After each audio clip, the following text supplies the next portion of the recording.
Будние дни свет нужен, чтобы работать, а в выходные отдыхать можно и без этого.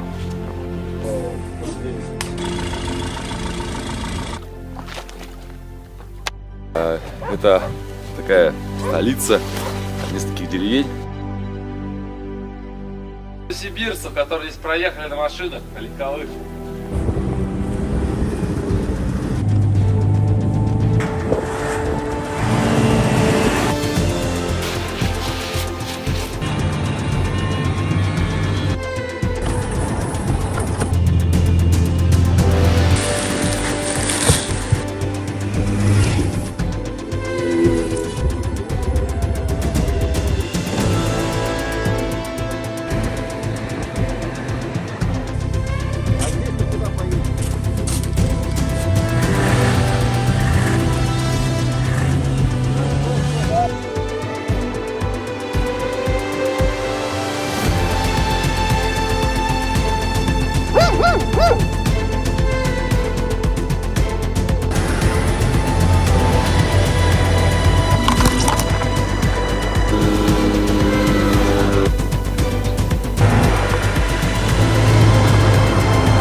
На чистом, да, вот это? Да.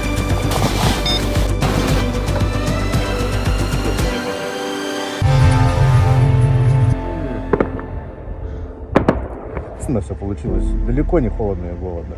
Так что считаю, что экспедиция удалась во всех смыслах. Пойдем печку топить.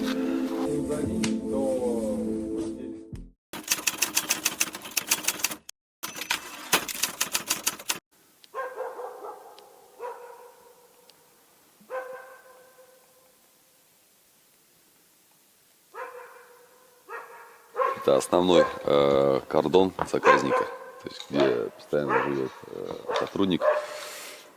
Есть гостевые домики, которыми мы воспользовались. Спасибо администрации заказника, согласовали нам проезд, сказали, что есть бураница здесь. Они проезжают по каналу, по всем шлюзам, там есть избушки, соответственно, выполняют все работы, которые ведет заказник. Поэтому бураница есть, мы поедем по ней. Сегодня надо пройти больше 100 километров. Обь-Енисейский канал – это грандиозное сооружение, построенное в конце 19 века, соединившее Обь и Енисей. Был выкопан канал, построены шлюзы, они были деревянные, из лиственничных деревьев, которые мы до сих пор можем наблюдать. И один из этих шлюзов красный, с этого шлюза мы начинаем свой путь.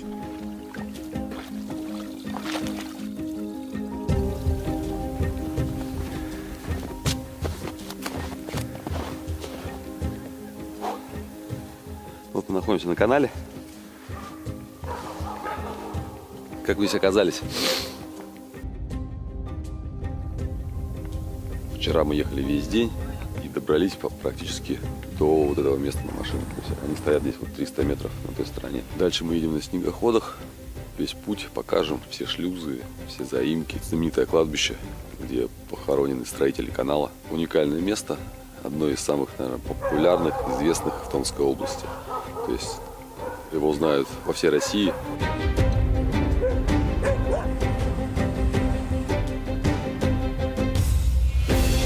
Идея не наша, это идея ребят новосибирцев, тех самых, которые оставили в безымянке танк.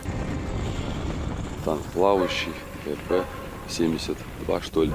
Загуглите, такая махина. Они не смогли проехать, но мечта у них пройти канал осталась, поэтому они решили это сделать зимой. Хоть мы проехали 500 метров от запланированных 36 километров, мы верим, что сегодня мы доберемся. Так как не знали, как это делать, я надеюсь, именно поэтому они обратились к нам, потому что мы здесь были недавно. Мы любим разные авантюры, поэтому в чем авантюра? Потому что нам нужно канал пройти туда и обратно за 3 дня. То есть день туда, день там и день обратно. Насколько это реально, мы посмотрим чуть позже. В общем, ребята из Новосибирска, из Новосибирского академгородка конструируют, изобретают разные интересные вещи. У них есть с собой прибор, который анализирует газы, воздух. Соответственно, Насколько я понял, это такое медицинское оборудование, то есть применяется в медицинских целях. И вот они сейчас хотят установить в Безымянке этот прибор. Делать доброе, поэтому мы подписались. Ну и плюс такая, конечно, авантюра побывать на канале внезапно. То есть просто вчера, узнав об этом, что можно сюда попасть, естественно, мы отказаться не могли.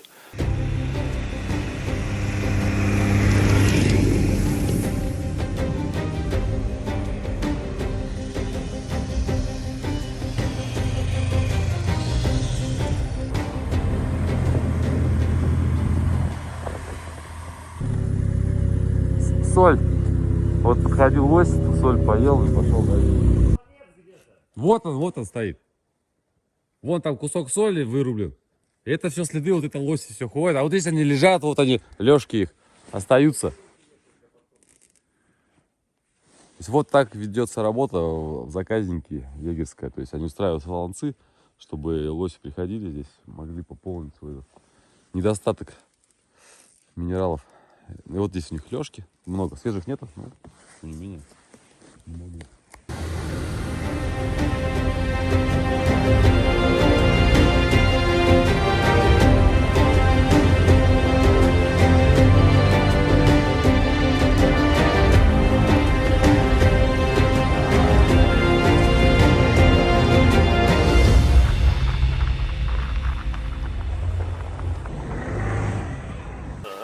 Смотри.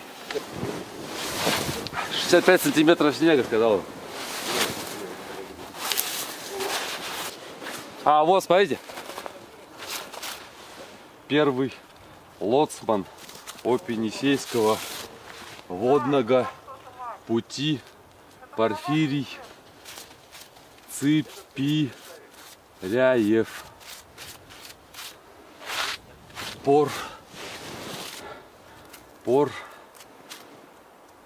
Кетиум Р. В латыни что-то написано. Кто знает латынь? Памятник строителям канала. Ну, то есть, я так понимаю, что обычным людям просто чугунные, а то какой-то... Деревянные. Простые деревянные люди. А это, ну, первый лоцман. Потом, если знаете, напишите, кто это. Какую-нибудь историю про него, чем он знаменит. Мы тоже посмотрим, если не найдем. В смысле, не напишите, найдем, расскажем. Первый лоцман как зовут? Порфирий. Порфирий Беляев. Не помню уже. Представляете, едем абсолютно глухомань. Только вот там егеря на красном. И здесь стоят отметки о лоцманах. То есть лоцман, человек, который проводил корабли по каналу. Вот, получается, от Кити и до Касы. То есть знал все шлюзы. Здесь стояли деревни, открывали шлюзы, закрывали. Рабочие этих, которые работали на канале, проводили корабли. Такой был план. Сейчас он заброшен, и очень много можно найти в сети такой вот грустной информации, что, ну вот, то есть была какая-то великая история, грандиозная этого пути водного, а теперь все, он заброшен, зарастает. Но это не совсем так. На самом деле здесь живут старообрядцы, как раз к которым мы едем в гости. Это большая жилая деревня, очень, которая сейчас развивается. Куча детей.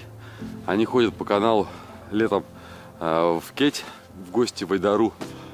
Соответственно, на снегоходах ездят по делам в Катайгу и обратно. То есть люди здесь живут. Канал, хотя не так, как хотелось, но все равно работает, приносит пользу.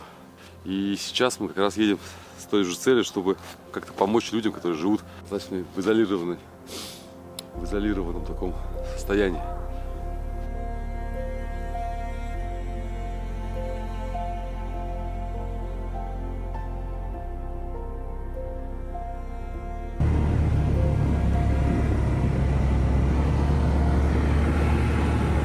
Просто санки разошлись по швам. Просто санки разошлись по швам. Лёха Степичев, что случилось с нашими санками? Где ты? Завари их обратно. Как так-то? А если примотать эту дугу скотчем?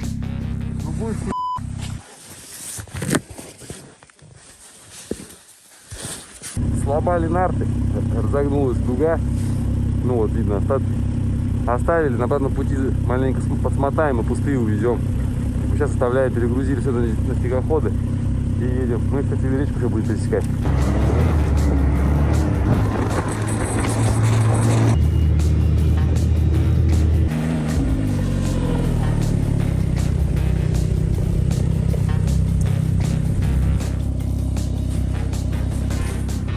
Ну вы поняли, да? Наша, поехали. Подписывайтесь на канал. Обязательно ставьте лайки, репостите и комментарии. Знаменитое Генеральское болото, вот оно. А это вот центраки новосибирцев и значки, которые рассказывают о их героическом прохождении здесь.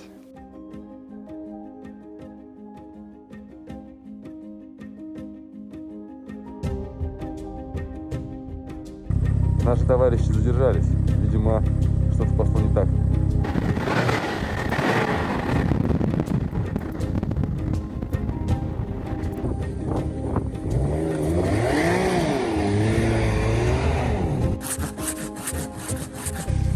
А здесь ты куда поедешь?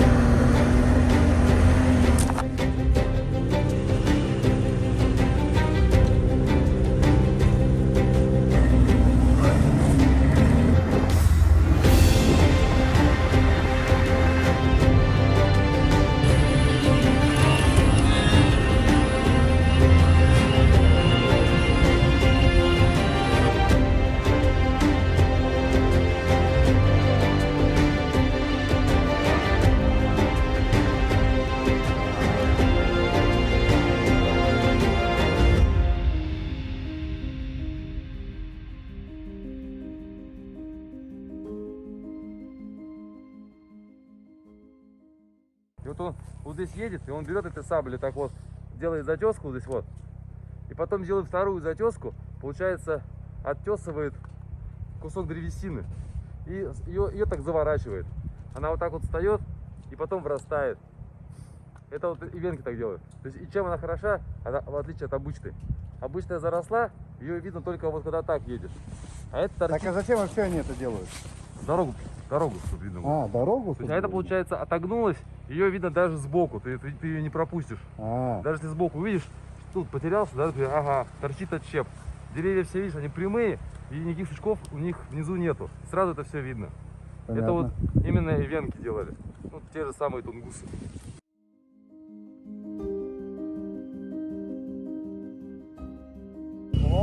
Все это казанцевский шлюз. Хорошо, вы не запоминаете. А то вы подумали, подожди, Никольский. Казанцевский.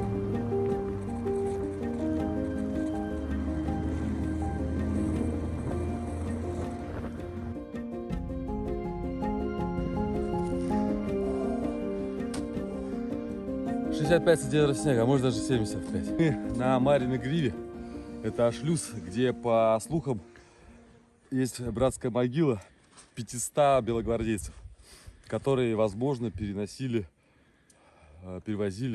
золото Колчака. Обязательно загуглите Марина грива.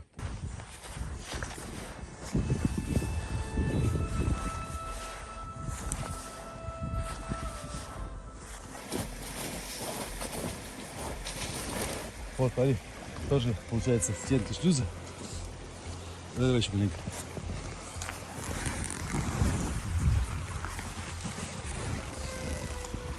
Стенки шлюза и вода.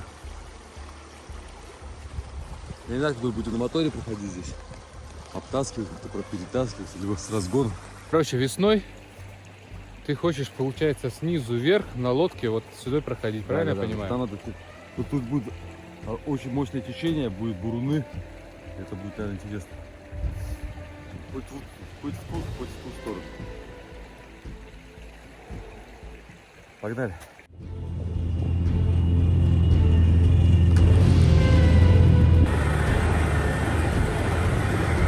Безымянка, Красноярский край.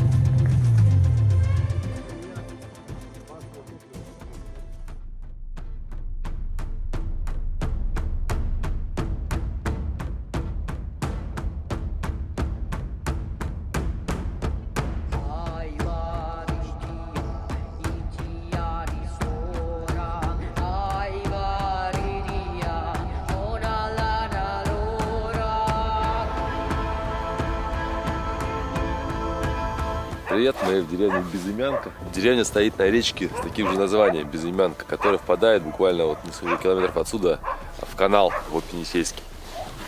Это такая столица нескольких деревень. Дальше вверх по реке есть Луговатка, еще какая-то деревенька. Туда нет вообще никакой дороги, только бураница, тропа, и они проходят на лодках на деревянных.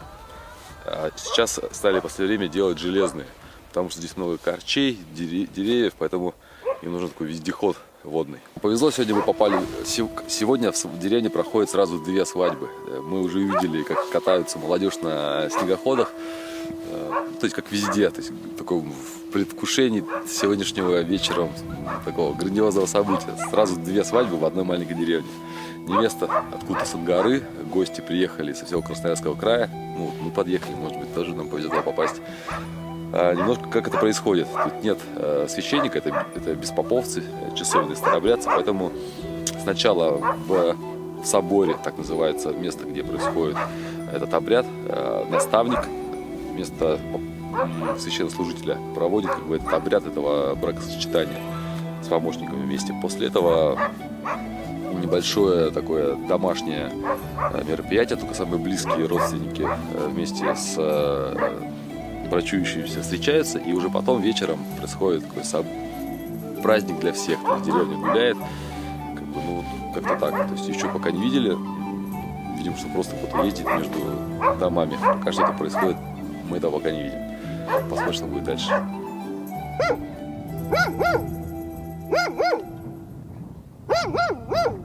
Вон там, видите, вон там большой дом. А там свадьба идет. Что это за дом? Это дом какой-то? Или такой специально для свадеб? Ну, это дом такой, для Максима Шалана, он там живет. А он там живет? Сейчас просто свадьба идет. Потом жить в нем будут. Откуда вы? С Томска. С Томска. С Катаги приехали. Да. Хорошая деревня у вас. Жилая. Жизнь видно. Мы уже заезжали, осенью здесь были уже. На вездеходах, на колесных. Ильцы есть? Ильцы? Сейчас зимой, не знаю, мало нет. А сейчас, наверное, за мор черпают? Что не щапали? Рано еще? Весной там все не знаю. Мало знаю.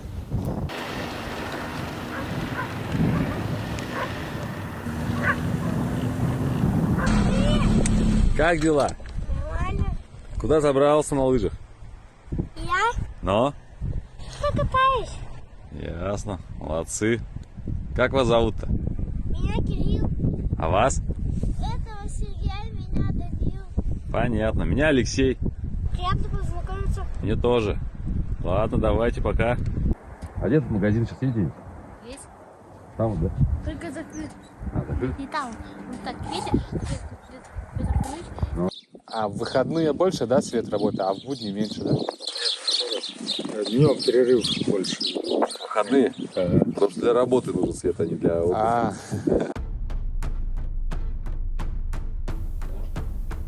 Изначально Безымянка – это рабочий поселок на Обь-Енисейском канале. После того, как канал был заброшен по причине строительства Транссибирской железнодорожной магистрали, поселки опустели, но это было недолго.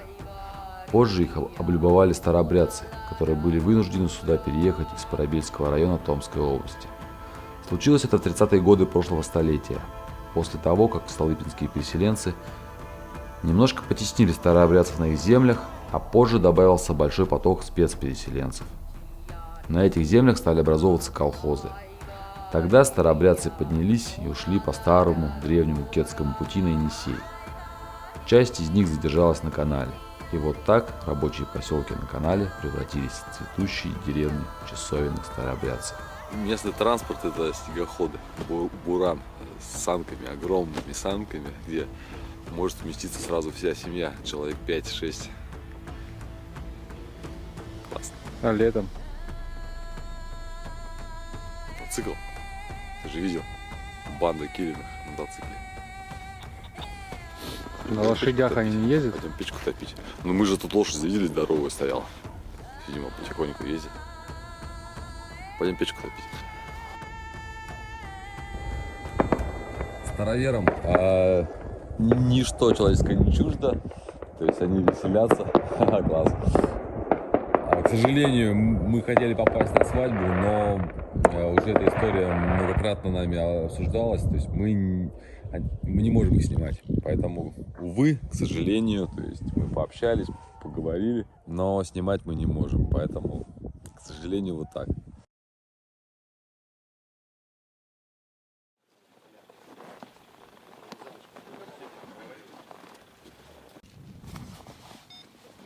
Он там же Он на чистом должен. на чистом, да, вот этот? Да. Я люблю всякие путешествия подобные. Вот. И много, грубо говоря, командировок очень, поэтому мне эти всякие пляжи не интересны. Вот. Но я решил поехать в тайгу, куда-нибудь, где много человек, грубо говоря, не ступало. Вот. И так случилось, что там был по дороге, можно было купить танк.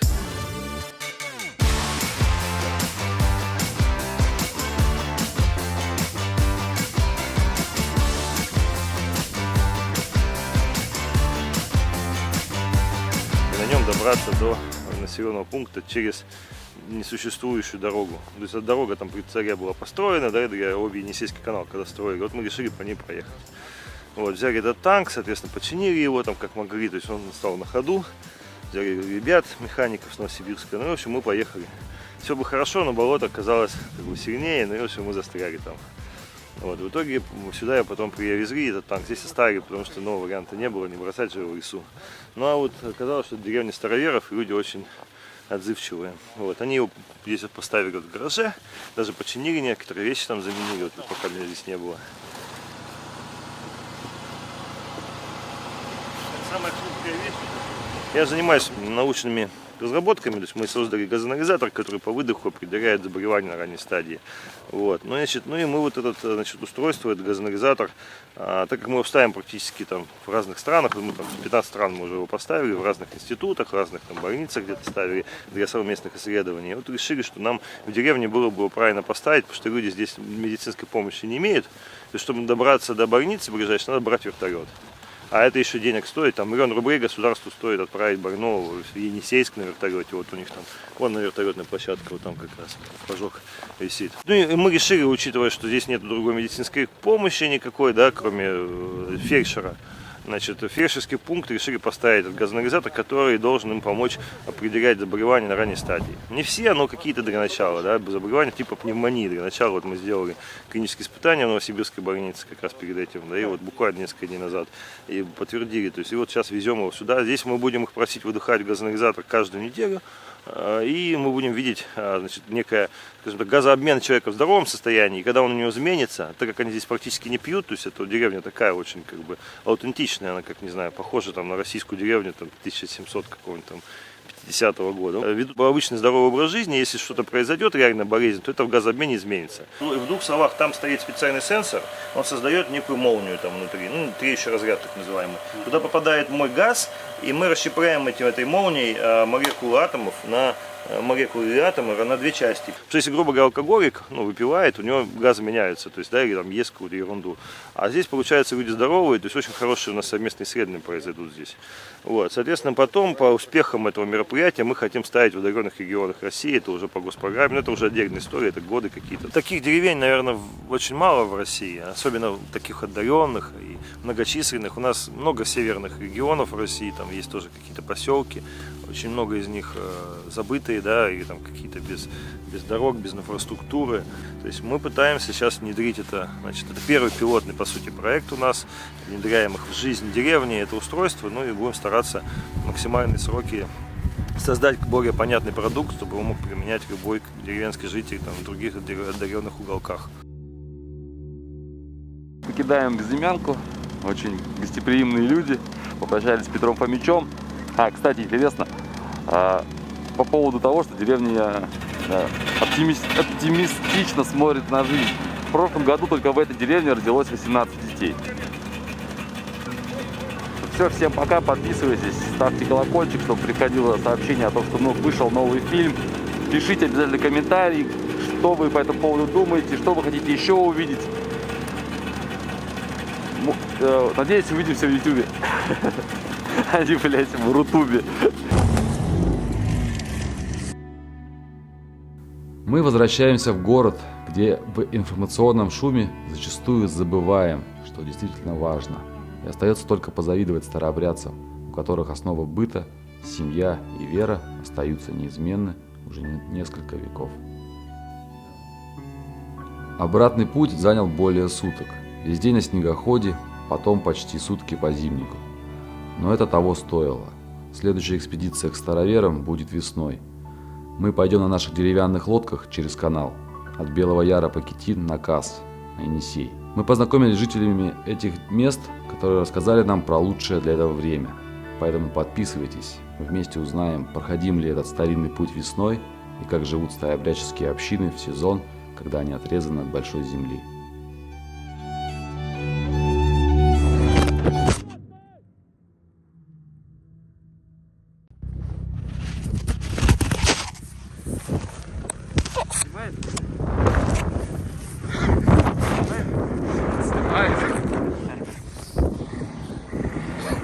Потерял немного телефон.